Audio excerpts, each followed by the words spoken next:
4 PM news network में दोस्तों आपका स्वागत है। मैं हूं आपके साथ राशि ज़हीर। पूरा सिनेरियो अमेरिका, ईरान और इसराइल का कन्फ्लिक्ट का मैं आपके सामने बताने के लिए हाजिर हुआ। अमेरिका के अखबारों की जो खबरें हैं उन्होंने कहा कि शुरुआत की में ये लग रहा था ट्रंप साहब को कि 48 घंटों में ईरान के अंदर हमला करके रिजीम चेंज कर देंगे, लेकिन अब ऐसा नहीं हो रहा है। उन्होंने बहुत सारी उसकी वजाहतें दी हैं। ईरान पर जिस दिन हमला हुआ है उस दिन ट्रंप साहब अपनी शाम को डांस कर रहे थे पार्टी में, पूरी दुनिया ने वो वीडियो देखे। लेकिन कल का वीडियो जो दोस्तों आया, उनके कंधे झुके हुए, उनके चेहरे के एक्सप्रेशन बिगड़े हुए हैं। चूंकि ईरान ने जिस प्रकार से स्ट्रैटेजी इस्तेमाल करते हुए अपनी हिकमत अमली से हमले करने शुरू किए हैं, ईरान ने साफ कहा कि आप हमें बेवकूफ़ ना माने। ये सारी चीज़ें खबरें हैं जो मैं आपको बता रहा हूँ। उन्होंने कहा कि हम अपने मिसाइल्स को बहुत लिमिटेड तरीके से इस्तेमाल कर रहे हैं। शाही ड्रोन उनका जो है वो धीरे धीरे इस्तेमाल करते हैं, उसके बाद एक हाइपरसोनिक मार देते हैं और वो वहाँ तबाही मच जाती है। रियाद में और यूएई के अंदर और दुबई में वहाँ पर जो अमेरिकी कॉन्सुलेट थे उसको उड़ाकर रख दिया गया है। तेल अवीव में रात में पहले ईरान हमले करता था, दिन में करने लगा है। बहुत सारी खबरें आपके सामने में लेकर के हाजिर हूँ। इंपॉर्टेंट खबरें तो मैं सिफारती बताना चाहता था कि एक्चुअली सिनेरियो क्या है, लेकिन मैं फिलहाल मोटी मोटी खबरें आपको बता देता हूँ। वाशिंगटन पोस्ट ने कहा कि यूएस और इसराइल के जो ऑफिशियल ने उन्होंने बताया कि हम लोग तैयारी में नहीं थे और ना हमें उम्मीद थी कि ईरान इतनी तेज़ी से रिटेलिएट करेगा। मिसाइल्स जो हैं तेल अवीव के ऊपर लगातार चल रहे हैं। चाइना के अंदर, चलिए छोड़िए, चाइना के विदेश मंत्री ने इसराइल के विदेश मंत्री से बात की कि इस लड़ाई को बंद कर दिया जाए, क्योंकि चीन जानता है कि ये ईरान के बाद हमारे ऊपर ही आने वाले हैं। दोस्तों मैं आपको एक बात और बता दूं, जब WTC हुआ था तो उस वक्त 7 मुल्कों की लिस्ट पेंटागन के अंदर आई थी, जिसके अंदर इनका प्रोग्राम यह था कि इन 7 मुल्कों को पूरा हॉस्टाइल करना, ख़त्म करना है, मतलब अपने मतलब की रिजीम्स लानी है। उसमें सोमालिया भी था, उसके अंदर इराक भी था, अफगानिस्तान। ईरान 6 तो हो चुके, ईरान आखिरी था। अब ईरान के ऊपर ही ये हमला उसी की वो बाद भी है। ट्रंप साहब कह रहे हैं कि साहब मुझे ज़बरदस्ती नहीं हुई है, लेकिन उसका मंत्री कह रहा कि इसराइल ने ज़बरदस्ती हमें उसके अंदर डाल दिया है। अमेरिका के CNN ने एक ऐसी सर्वे किया जिसके अंदर 88% लोग इस बात के पक्ष में नहीं हैं कि American troops on the ground उतरे ईरान के अंदर। चूंकि ये बॉडी बैग्स जिस तरह से वापस जाएंगे ना इराक की और वियतनाम की लड़ाई में, अमेरिका उसको देख चुका है। 58% लोग ये चाहते हैं कि ये लड़ाई हमारी नहीं है, बल्कि अमेरिका के बड़े बड़े कांग्रेसमैन, कल 2 लोगों के मैंने बयान सुने, उसमें उन्होंने कहा कि ये लड़ाई हमारी है ही नहीं, और अगर इसराइल की लड़ाई हम लड़ रहे हैं तो उसका मतलब ये हो जाना चाहिए कि इसराइल ने पूरे अमेरिका पर पूरी तरह से कब्जा कर लिया है। इस तरह की बातें निकल कर आ रही हैं। जो बात मुझे याद आएगी मैं बता दूंगा, लेकिन फिलहाल मैं खबरें आपको बड़ी बड़ी करके बता देता हूं साहब, ठीक है। खबर देखें, ईरान ने जो है 3rd मिसाइल उस डिफेंस को, रडार्स को पूरी यूएई के अंदर धता बता के ख़त्म कर दिया है। IRGC ने एक शॉट डाउन कर दिया, इनामी क्रूज मिसाइल ईरान के ऊपर आया था ये। अब आप देखें वहाँ के लोगों की भी नहीं, ईरान के जो ड्रोन है शाहिद, उन्होंने तेल अवीव पर जो है हमला किया है। स्पेनिश पॉलिटिशियन जो है उसने कहा कि हम, चलिए इसको छोड़ दीजिए, स्पेन पर भी भड़क गए हैं ट्रंप साहब। ये जो तस्वीर में दिखा रहा हूँ ये जर्मनी के चांसलर हैं, लेकिन उन्होंने कहा, स्पेन ने कल ये कह दिया था कि हमारी एयर बेसिस बिल्कुल खाली कर दें। अब ट्रंप साहब ज़बरदस्ती कर रहे हैं कि एक तो इससे ट्रेड डील पूरी ख़त्म कर दी जाए स्पेन से, और दूसरी बात ट्रंप का बयान यह आया कि मैं ज़बरदस्ती इस्तेमाल करूँगा, चाहे स्पेन पसंद करे या ना करे। अब ये बताइए दुनिया के अंदर दबंगाई या दरोगाई कौन दिखा रहा है? Spain behave terribly.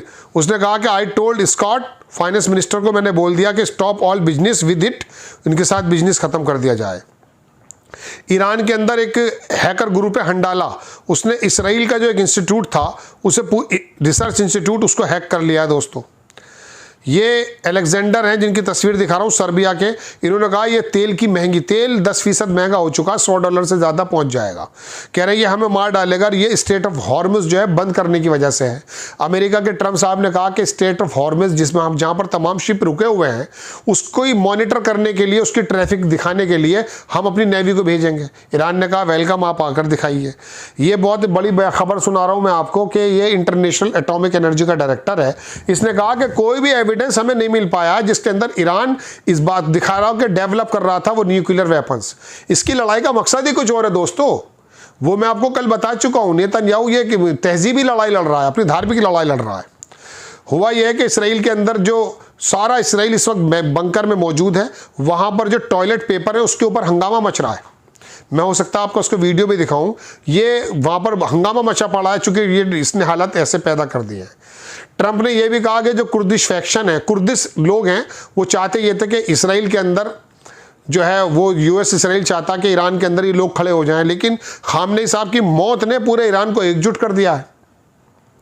यूएस ने जो है, दूसरी खबर दिखाता हूं मैं, लाहौर के अंदर भी पाकिस्तान की जो एम्बेसी है, कॉन्सुलेट, उस पर आग लगा दी गई है।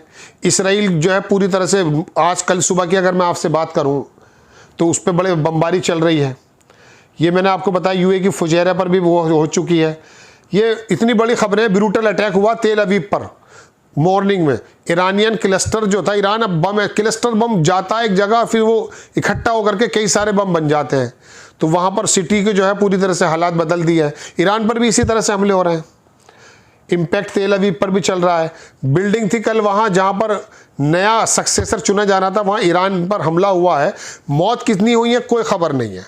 अमेरिकी की एम्बेसी पर जो हमला हुआ है, वहाँ पर अमेरिकी ट्रूप्स के मारे जाने की खबर है, लेकिन कोई गिनती नहीं है क्योंकि ये लोग दे ही नहीं रहे हैं। अमेरिका और इसराइल ने अपनी इस तरह की खबरों को पूरी तरह से सेंसर कर दिया है। सऊदी अरब की तरफ से भी बयान आया कि हम जो हैं यूएस को, सऊदी इसको, इसराइल को ज्वाइन करेंगे अगर हम पर हमला होता है। ये पहले से ही जहनी एतबार से इसराइल के साथ ही था सऊदी अरब। ट्रंप अभी तक उम्मीद ये कर रहे हैं कि कुर्द जो है वो अटैक कर देंगे ईरान पर, कुर्द लोग। चलिए खैर, रशिया की तरफ से बयान आया दोस्तों, उन्होंने कहा कि अब और बहुत सारे मुल्क जो हैं वो स्टार्ट कर देंगे अपना डेवलप करना न्यूक्लियर। यानी कि अमेरिका की जो तहजीब है ना, जब वो 37 साल तक हुकूमत करने के बावजूद अपना न्यूक्लियर नहीं बनाया उसने, उसका बिल्कुल फतवा यह था खामनेई का कि हम नहीं, ऐसे हथियार नहीं बनाना चाहते जिससे इंसानियत तबाह हो। अब जो नया बंदा वहाँ आने वाला है ना, वो तो पहले से इस बात के पक्ष में था कि न्यूक्लियर बन जाए। आरिफ लावी नाम है उसका, क्या है, अगर वो चुन लिया गया ना तो ये वो खामेनी से 4 हाथ आगे। ठीक है जनाब, बेल्जियम ने कह दिया कि यूएस का जो इसराइली स्ट्राइक्स है ईरान पर वो इलीगल है और वायलेट करता है इंटरनेशनल लॉ को। ये खबर ईरान के मिनिस्टर हैं, डिफेंस स्पोक्स पर्सन, उसने बड़ी शानदार बात कही।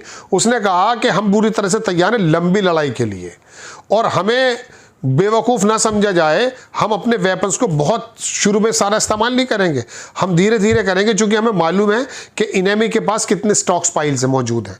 इनको इंटरसेप्टर लगाना पड़ता है, वो अपनी वो लगा देता है। बेंजामिन नेतन्याहू सामने आया, उसका बयान आया कि हमारे पायलट जो हैं वो तेहरान के आसमान पर घूम रहे हैं। इसमें कोई दो राय नहीं कि ईरान के पास बहुत ज़बरदस्त तरीके की कोई हवाई ताकत नहीं है, लेकिन कुवैत के अंदर जो 3 है उसके F-15 गिरे हैं, वो चर्चा का विषय बने हुए हैं। ठीक है जनाब, ये खबर मैंने आपको बता दी है। और भी खबर दिखाता हूँ, एक खबर और भी थी, बड़ी इंपॉर्टेंट थी। ये राइटर्स की खबर है, कतर के अंदर भी एक्सप्लोजन हुआ है, यूएई के अंदर मैं आपको बता ही चुका हूँ, कुवैत में सायरन बज रहे हैं, ह्यूज एक्सप्लोजन हुआ। दुबई के अंदर, दुबई में रात में फिर हमला हुआ था। ये सारी खबरें हैं दोस्तों, इंपॉर्टेंट खबरें, वो मैं आपको बता चुका हूँ। तेल अवीव पर और बाकी मिडिल ईस्ट मुल्कों पर हमला चल रहा है। ईरान के अंदर जो एक सिविलियन जहाज़ था उस पर हमला कर दिया है ईरान ने, ईरान के ऊपर अमेरिका ने। ये पेंटागन की खबरें हैं। चलिए खैर, ये खबरें मैंने आपको टोटल बताई दोस्तों कि वहाँ एक्चुअली चल क्या रहा है। मैंने आपको बताया ना, शुरुआत में अमेरिका का अंदाज़ा ये था कि हम 48 घंटे में रिजीम चेंज कर देंगे, लेकिन वो इकट्ठे हो गए। और रीज़न ये है, रोज़ाना खबरें, बड़ी गोदी मीडिया भी चटकारे लेके झूठी सच्ची खबरें देता रहता है, वहाँ ये मर गया, वहाँ वो मर गया, हो रहा है, लेकिन इंसानी जानों का ज़िया है, इसमें कोई दो राय नहीं, मतलब लॉस है। और हम, चीन ने जो इंटरवीन किया ये बड़ी एक बात मानी जा रही है। और अमेरिका भी थोड़ा संभल गया, चूँकि अमेरिका के अंदर कई सारे उनके कांग्रेसमैन और बाकी जो फैक्टर्स हैं वो ट्रंप को डरा रहे हैं, और ट्रंप थोड़े समय बड़े हतप्रभ हैं कि ये हमसे हो क्या गया। आपको खबर कैसी लगी अपनी राय कमेंट्स बॉक्स में ज़रूर दीजिए। चैनल को सब्सक्राइब कीजिए, शेयर कीजिए। नेक्स्ट टाइम मैं किसी खबर के साथ हाजिर होता हूँ। जय हिंद।